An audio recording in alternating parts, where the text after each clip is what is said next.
대한민국이 올바른 길로 가기 위해서는 나라에는 균형이 필요합니다. 윤석열 대통령과 머리를 맞대고 지역 현안을 확실하게 챙기겠습니다.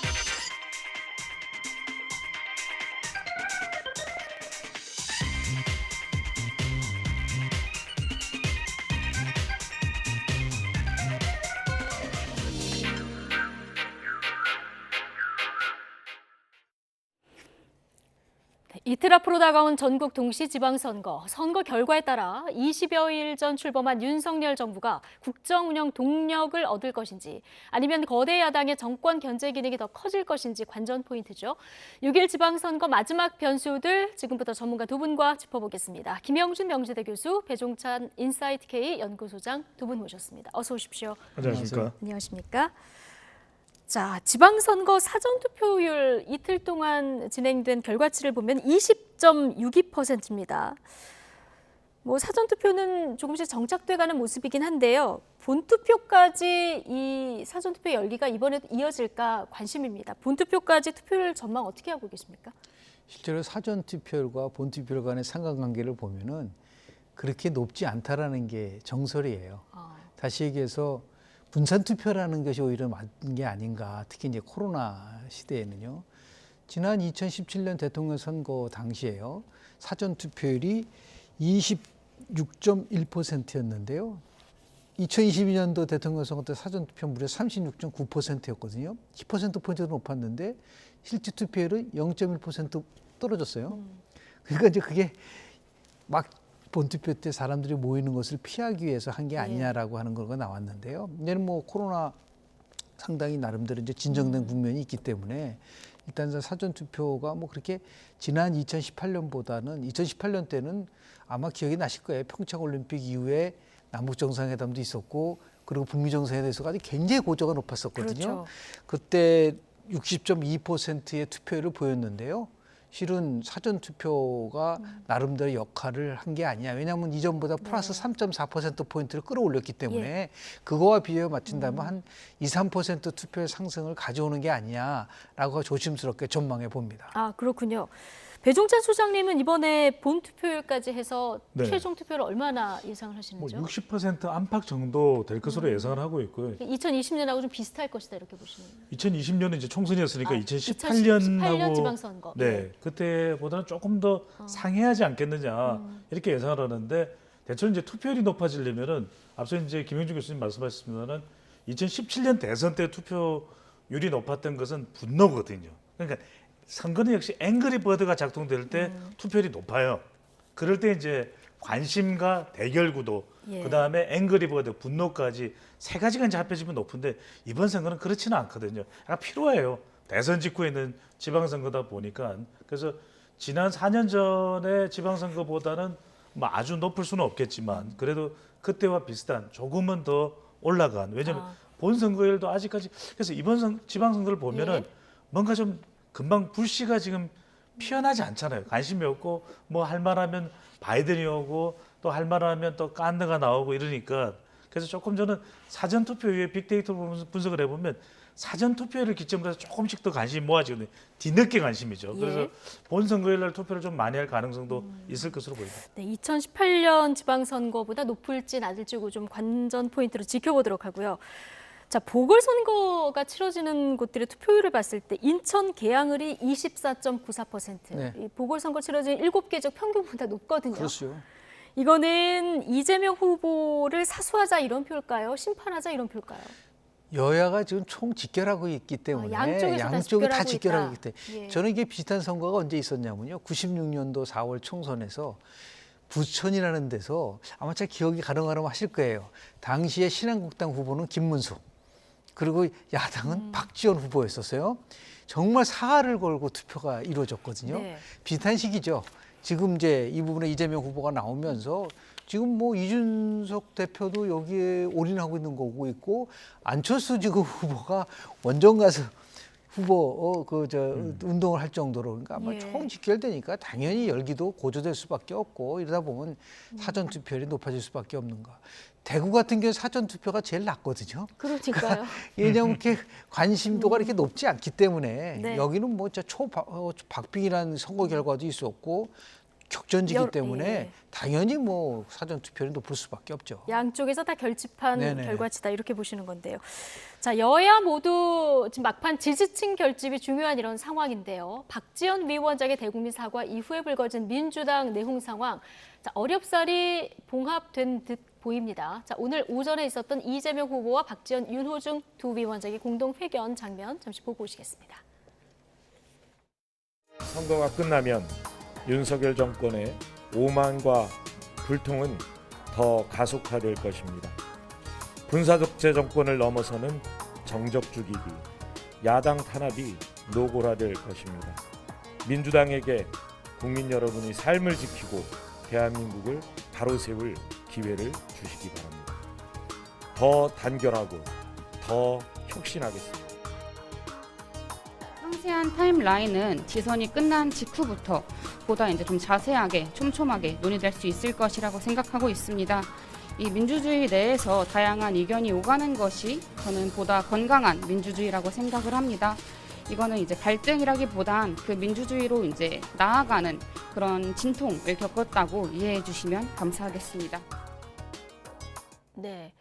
자, 인천 계양에 있는 이재명 후보 캠프 사무실에서 오늘 기자회견을 진행을 한 건데, 자, 들어보셨습니다만은 이제 갈등이 봉합된 거라고 이제 보면 될까요? 완전 봉합이 아니죠. 완전 봉합은 아닌 것 같다. 지방선거를 앞두고 있고 지금 사실 뭐 사전투표는 끝났고 임시봉합이죠. 그러니까 지금 여기서 더 파장이 커지면 그건 정말 더불어민주당의 직격탄일 될 수밖에 없고 지금 계속해서 현장에서 불만의 목소리가 나오거든요. 그러니까 어떤 식으로든 봉합을 해야 되는 겁니다. 그래서 봉합의 모양새라도 갖추는 것이 이재명 선대위원장 그리고 윤호중 비대위원장 박지원 또 위원장까지 예. 참여한 모습이거든요. 세 사람이 등장을 해서 그렇지 않고 오늘 이 모양새를 갖췄다 하더라도 기존의 이 파장의 여파는 거두어드리기가 쉽지는 않습니다. 여성 또 20대 30대 또 중도층까지도 부정적인 영향을 줬을 거예요. 진작 이런 모습이 예. 비대위가 꾸려졌을 때 바로 나왔었어야죠. 그럼에도 불구하고 더불어민주당으로서는 계속해서 이 파장이 지속되면 안 되기 때문에 그 파장, 더 확대되는 파장을 차단하는 데는 그나마 효과가 있을 것으로 예. 보입니다. 오늘 저렇게 합동 기자회견 하기 전까지 굉장히 우여곡절이 많았었던 상황인데 어쨌든 민주당이 지금 진통을 겪고 있는 이런 상황이고요. 선거가 끝난 이후에도 이 문제는 어느 정도 이제 정리를 해야 민주당이 앞으로 나아갈 수 있는 이런 문제 아니겠습니까? 그렇죠. 이제 선거 결과가 나와봐야 되겠지만 만약에 이번 선거에서도 패한다고 한다면 대통령 선거에서 지방선거 연이어 패배를 할 수밖에 없는 구조라고 한다면 저는 민주당은 정말 대대적인 혁신과 더불어서 그 새로운 정치를 위한 정당 개혁에 앞장설 수밖에 없다라고 좀 봐요. 지금 보면은 저 장면을 보세요. 지금 두 사람은 지난 대통령 선거 때 책임 있는 분이고 박지원 지금 공동비대위원장은 새로운 20대 청년의 정치를 얘기하는 분이기 때문에 굉장히 충돌되는 부분들이 좀 있어요. 그러니까 선거의 막바지에는 지지층에 대한 호소가 아니라 중도 외연 확대를 위한 마지막에 부동층을 위한 것인데 과연 이 부분이 얼마큼 효과가 있을지에 대해서는 우리가 가늠하기는 어려울 수는 있겠으나 네. 처음부터 그러니까 지방선거에 임하는 전략과 나름대로 컨셉이 약간 민주당에서 실책을 한 것 같아요.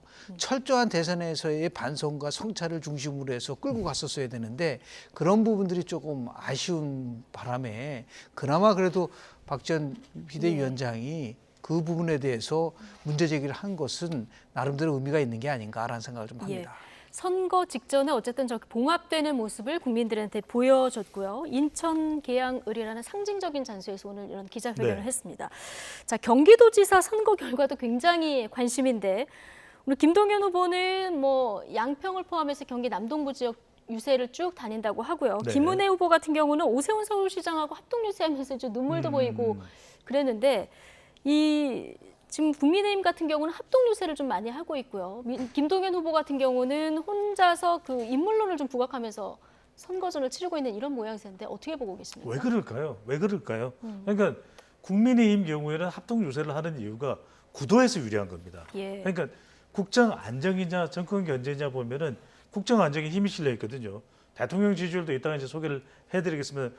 크게는 아니지만 조금씩 더 올라가고 있거든요. 이것도 도움이 돼요. 그러다 보면 합동 유세를 하면서 더 구도를 강조하면 됩니다. 세세한 공약이나 또는 선거 메시지보다도 이 구도를 강하게 하는 것이 강하게 전달하는 것이 더 효과적인 것이고 더불어민주당도 왜 그럴까? 그러니까 우리가 선거 때가 되면 오히려 당 복을 입지 않고 양복을 입는다든지 흰 와이셔츠, 흰색 옷을 입고 있는 경우에는 대체적으로 당보다는 개인을 강조하는 것이거든요. 예. 그러니까 민주당 후보들은 개인을 강조하는 겁니다. 지금 화면에도 보면은 김동연 후보가 흰 그냥 와이셔츠 입고 그렇죠. 계시군요. 이 이유는 뭐냐면 나 김동연을 믿어달라. 왜냐하면 지금 구도상으로는 불리하기 때문에 개인 김동연을 봐서 좀 투표를 내려달라 이런 전략으로 봐야 되는 것이죠. 그렇군요. 김형주 교수님 어떻게 보세요? 실제로 보면은 뭐 박빙이죠. 네. 그리고 더 나아가서 조금 전에 우리 배 소장님 말씀하신 것처럼 선거는 크게 세 가지에서 움직인다는 말을 많이 해요. 구도와 이슈와 인물이라는 부분인데 이렇게 대선 끝나고 나서 바로 선거가 치러지게 되면은요, 제가 그 분석한 거에 의하면은 인물적인 요소보다도 정당적 요소가 훨씬 강하다라는 거죠. 그러니까 네. 그래서 정당 투표에 대한 부분들이 많게 나올 수밖에 없는 구도이기 때문에 그거는 김동연 후보한테 굉장히 나름대로 불리한 부분이 있는 것이고, 다만 이제 인지도 면에서나 인물 면에서는 본인이 앞선다 하더라도 결국은 지역 선거에서 나오는 이슈는 지역 발전론이에요.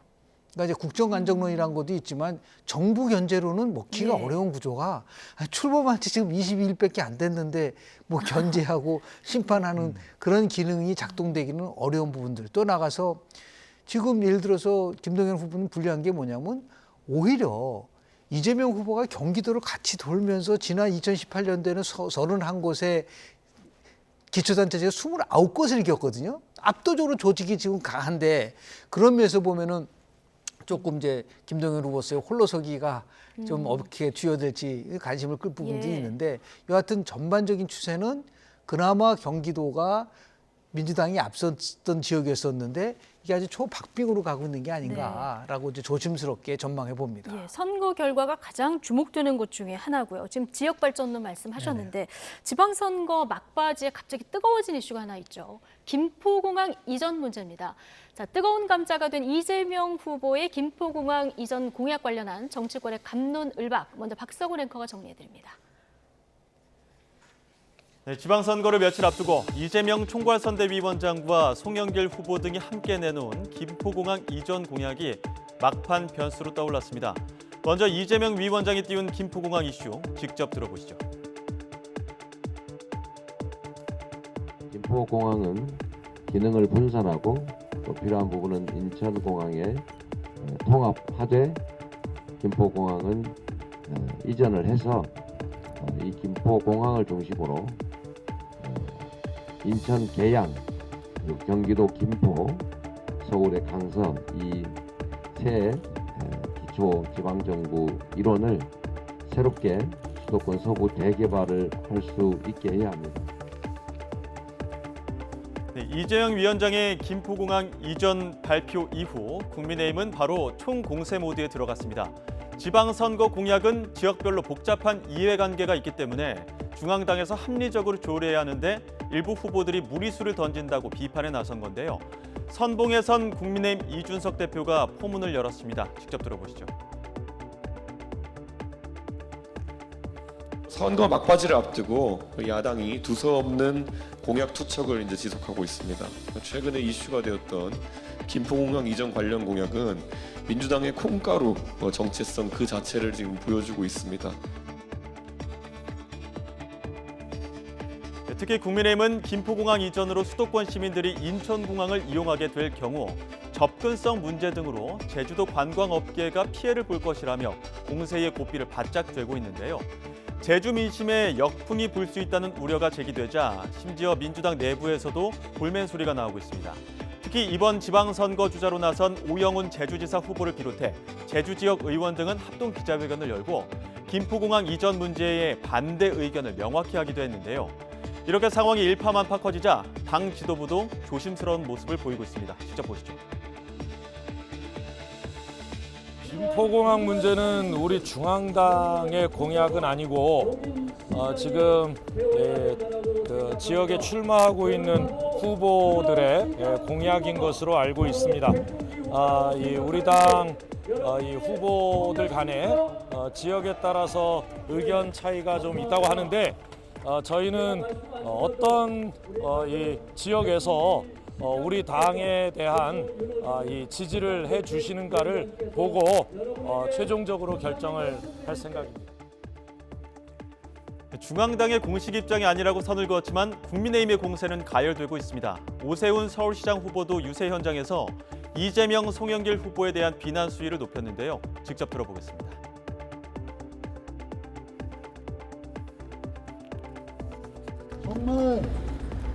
정말 이해할 수도 없고 동의할 수도 없는 이런 공약을 투표하기 사흘 전에 내온 송영길, 이재명 두 후보, 이번 기회에 국민들이 바보가 아니라는 걸 확실하게 보여줍시다.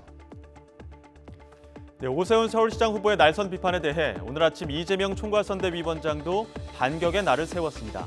철부지 악당의 생떼 선동이라며 김포공항과 인천공항은 고속전철로 10여 분 거리이기 때문에 제주 관광이 악영향을 받는다는 주장은 사실과 다르다고 반박했습니다. 하지만 이와 관련해 민주당 내 여지는 오늘도 계속되고 있습니다. 오늘 오전 조응천 의원도 나서서 김포공항 이전 공약은 지난 대선 때도 나왔지만 국토위 간사로서 그게 되겠느냐고 반문했던 사안이라고 밝혔는데요. 이처럼 내부 잡음까지 이어지는 가운데 김포공항 이전 공약이 지방선거를 불과 이틀 앞두고 정치권 난타전을 격화시키는 최대 이슈로 떠오른 모습입니다. 네, 박성원 앵커 리포트 보고 오셨는데 김포공항 이전은 제주 완박이다. 이런 주장은 악당의 선동이다. 이런 공방이 계속되고 있습니다. 자, 어쨌든 선거에 미치는 영향을 좀 봐야 될 텐데요. 좀 좁혀서 인천 계양을의 직접적인 영향만 봤을 때는 득입니까, 실입니까? 인천 계양만 놓고 보면 나쁘지 않을 수도 있다고 봐요. 예. 왜 그러냐면 이게 선거 공약이나 전략적 시도는 어리둥절하게 하거나 또는 일파만파가 되면 안 되거든요. 예. 그러니까 이게 인천 계양을에서 그렇게 이야기하는 이유는 김포공항으로부터 굉장히 가까워요. 이렇게 고도 제한이라든지 개발 제한이라든지 이런 상황에서 이재명 후보가 지역 전략으로 시도할 수 있는 것이죠. 예. 그 이유는 뭐냐면 여기가 계산 1동, 2동, 3동, 4동, 뭐 계양 1, 2, 3동 등의 동네이기 때문에 그런 시도도 할 수 있습니다. 그런데 예. 이게 지금 일파만파가 돼버렸잖아요. 그런데 지금 어디에 부정적인 영향을 주느냐? 서울에 부정적인 영향을 줘요. 그리고 제주에 부정적인 영향을 주는 거죠. 예. 그러니까 선거는 이렇게 가면 안 되는 거예요. 게다가 이제 이재명 후보가 단순히 한 지역구의 후보가 아니라 직전 대선 후보였고 선대위원장이잖아요. 그래서 이게 아주 크게 확산이 되는 겁니다. 예. 그래서 정책이라는 것은 이렇게 보시면 돼요. 반효실. 정책이 이게 선거에서 유권자에게 효과가 있는지 반응성. 두 번째는 효율성. 세 번째는 실천성이거든요. 지금 송영길 후보가 어떤 이야기 하냐면 해저 터널 이야기예요. 예. 이러면 선거는 와닿지 않습니다. KTX로 쭉 연결해서 그러니까 이런 제주까지. 와닿지가 않아요. 그거 언제 되죠? 네. 언제 되는 거죠? 그러니까 반응이 있느냐, 반응이 네. 시큰둥해집니다. 그 다음에 실효성이 있느냐, 이게 지금 당장 뭔가 실효적으로 될 것 같지가 않아요. 심지어는 민주당 제주도 쪽에서도 반발을 하고 있어요. 예. 이거 왜 괜히 이야기해가지고 우리 지금 판세를 어느 정도 유지를 하고 있거나 지속을 하고 있는데 왜 그래? 이런 반응이 나오는 것이거든요. 그 실천할 수 있느냐? 당장에 뭐 해저 터널이 됐든 이전이 됐든 실천될 수가 없는 거라면 이건 지역구에서는 이재명 후보가 시도해 볼 수 있는데 서울, 제주로 연결하면 이건 더불어민주당에 타격이 되는 것이죠. 전체 판세로 보면은 타격이 될 것이다 이렇게 분석을 하셨는데 사실 이게 인천 계양시 혼자서 해결할 수 있는 게 아니라 서울시, 국토부 다 이제 협업이 돼야 가능한 이런 거라서요. 김영준 교수님은 어떻게 보십니까? 이 이슈가 이번 지방선거 미칠 영향. 통상적으로 선거를 하루 이틀 남겨놓고 누구를 찍을지 지지하지 않는 부동층의 규모가 한 20% 정도 됩니다. 그러니까 아마 이 이슈는 부동층을 움직이는 데 있어서 영향을 미칠 가능성은 있어요. 네. 그러니까 선거는 보통 투표를 두 종류로 나눕니다. 쉬운 투표와 어려운 투표. 이거 굉장히 쉬운 투표예요. 그러니까 행정수도 이전과 마찬가지로 김포공항을 이전하나 이전하지 않냐라고 하니까 굉장히 논쟁을 가져오시는 부분들이 좀 있는 것이죠. 그런데 문제는 뭐냐면 만약에 이재명 후보가 지금 현재 집권당 후보였다 그러면 파괴력이 더 있었을 거라고 봐요. 예. 지금 집권당이 아니에요. 아무리 뭐 야당이 의석 다수를 갖고 있다고 하더라도 아주 굉장히 대규모 국책 사업이라는 거는 정부 여당이 주도할 수 있는 부분들이 있기 때문에 이거는 실현성이 얘기하는 실천성 문제 관련돼서 굉장히 한계가 있을 수 있는 부분들도 있고 또 나가서 지금 이재명 후보는 단순한 인천 계양 후보가 아니에요. 총괄 선대본부장이라니까요. 예. 총괄위원장이면 판을 전체적으로 보고 나름대로의 선거 승리를 위한 걸 고려해야 되는데 오직 자기 지역구를 중심으로 해서 서부벨트를 만들어 간다고 하니까 이거는 당 차원에서 그럼 뭐라고 얘기했냐면요. 이거 중앙당 공약이 아니래요. 그러면 어떻게 이 나름대로 실현성이라는 것을 담보할 수 있나요? 그런 의미에서 봤을 때 또 시기도 너무 짧잖아요. 예. 그런 면에서 봤을 때는 저는 뭐 득보다는 실이 더 많을 수도 있는 정말 조심스럽게 다뤄야 될 거를 너무 쉽게 던진 부분들이 있지 않을까. 네. 그런 것들이 역풍이 불 수도 있다. 네. 그런 면에서 좀 지적을 하고 싶습니다. 개항을 선거도 중요하지만 이재명 후보 같은 경우는 지방선거 이후에 정치적 입주도 그렇습니다. 중요하기 때문에 전체적인 판세를 좀 봐야 된다 말씀을 두 분이 이제 해주셨고, 자 지방선거 막판 변수들 짚어보고 있는데요. 추경이 어제 국회를 여야 합의로 통과를 했고, 네. 그리고 371만 명 자영업자에게 아마 지금 뭐 3시부터 지급이 된다고 했으니까 이제 지급이 시작이 됐죠. 됐겠죠. 네. 이 영향은 얼마나 될 거라고 보십니까? 저는 크지 않다고 봐요. 이건 이미 크지 않다. 이게 이른바 우리가 주식시장 분석할 때 선반영됐다는 이야기를 하잖아요. 어차피 주어질 거였잖아요. 네. 주어질 계획이었잖아요. 그리고 여야가 또 합의를 한 그러면 선반영된 거예요. 예. 그러면 이걸 가지고서 더불어민주당이 더 덕을 볼 것이다. 또는 국민의힘이 더 덕을 볼 것이다. 선반영돼 버렸어요. 그리고 이미 받기로 한 거 못 받았으면 이게 분노가 일어납니다. 그런데 예. 받는 것으로 결정이 났기 때문에 저는 이건 어느 쪽으로도 한쪽으로 쏠려서 득실을 논하기는 어렵다고 봅니다. 네. 추경은 큰 영향은 없을 것이다. 이렇게 전망을 해주셨고요. 자, 대통령 국정수행 평가가 나왔는데요. 보시겠습니다. 잘한다, 못한다 평가가 어느 정도로 갈렸는지 이제 보실 텐데요. 잘한다. 네, 제가 일단 수치로 불러드리면 54.1%고요. 못한다가 37.7% 이렇게 됐는데 약간 그 긍정평가가 올라간 모습을 볼 수 있습니다. 앞서 그 견제론이 힘을 받기는 좀 어려운 시점이다 이런 말씀 해주셨는데요. 그렇습니다. 지금 이제 트리플 크라운, 예. 대통령의 국정운영 수행평가가 50%를 넘었고 또 정당 지지도에서 국민의힘 지지도가 50%를 넘었다는 게 나오고요. 네. 국정안정론이 실은 50%를 넘은 이 세 개 영역에서 지금 조금씩 상승을 하는 분위기가 있기 때문에 당연히 여당이 유리한 국면인데 저는 흥미로운 거는 이 선거 끝나고 한번 좀 볼 텐데요. 네. 20, 30대의 투표율과 득표율에서의 변화가 혹시 올까? 저는 그래서 추경에 대한 것보다도 예. 더 크게 보고 있는 건 대기업들이 얘기한 5년 내에 1,000조를 투입한다는 거, 투자한다는 거. 네. 이게 엄청난 일자리 창출을 예고하고 있는 거거든요. 좋은 일자리예요. 그러니까 이게 저는 젊은 세대들에게 상대적으로 많은 관심을 유발할 수 있는 부분들이 있는 것이 아닌가. 그래서 왜 이제 그런 시기점에서 이제 그 친기업적인 행보를 하는 그런 네. 현 정부를 적극적으로 지원하겠다는 것이 깔려 있지만 이런 것들이 유권자들의 마지막 표심을 흔들 수 있는 부분들도 있을 수 있거든요. 그랬을 때 당연히 국정 운영의 안정성에 대한 부분이 견제보다는 조금 더 힘을 받을 수 있는 하나의 요인이 되는 것이 아닌가라는 생각을 좀 하게 됩니다. 2030 표심이 굉장히 예민하게 움직이는데 이번에는 기업들의 그 1,000조에 가까운 그렇습니다. 투자 이 부분이 좀 영향을 미칠지 이걸 좀 지켜보고 계시다 네.